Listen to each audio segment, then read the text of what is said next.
মনোবীক্ষণ polyclinic, চিকিৎসার জগতে এক দশক। এখন এখানে সব বিষয়ে ডাক্তারবাবু একসাথে তলায়। ফোন করুন 7477999515 এই নম্বরে। শক্তিপুর থানার সোমপাড়া এলাকায় বাড়ির পাশে পুকুরে স্নান করতে নেমে তলিয়ে গেলেন এক ব্যক্তি। রবিবার দুপুরে মর্মান্তিক ঘটনায় শোকের ছায়া এলাকা জুড়ে। বহরমপুর শহরেই 4 star deluxe premium hotel with luxury and comfort golden retreat. এখানেই জেলার একমাত্র ডিস্কোথেক, আছে রেস্টুরেন্ট, লাউঞ্জ বার, অত্যাধুনিক gym, spa, swimming pool, club মেম্বারশিপের সুযোগ। বহরমপুর শিল্প তালুকে গোল্ডেন রিট্রিট। মৃতদেহ সৎকার করে বাড়ি ফিরে পুকুরে স্নান করতে গিয়ে তলিয়ে গেল এক ব্যক্তি। রবিবার ঘটনায় চাঞ্চল্য ছড়ালো শক্তিপুর থানার সোমপাড়া এলাকায়। জানা গিয়েছে, আনন্দ দলুই নামে বছর 45-এর ওই ব্যক্তি এদিন দুপুরে বাড়ির পাশে পুকুরে স্নান করতে নামে এবং তলিয়ে যায়। স্থানীয়রা তাকে উদ্ধারের চেষ্টা চালালেও কোনো খোঁজ মেলেনি। ঘটনাস্থলে পৌঁছেছে পুলিশ। বৈকাল 5:30টার সময় এক শান্তি দলুই মহিলা বয়স্ক মারা গিয়েছে।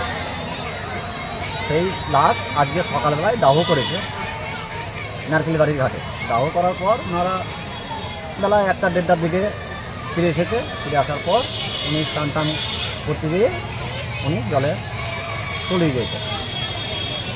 কখন? ওই 2:10-15 মধ্যে।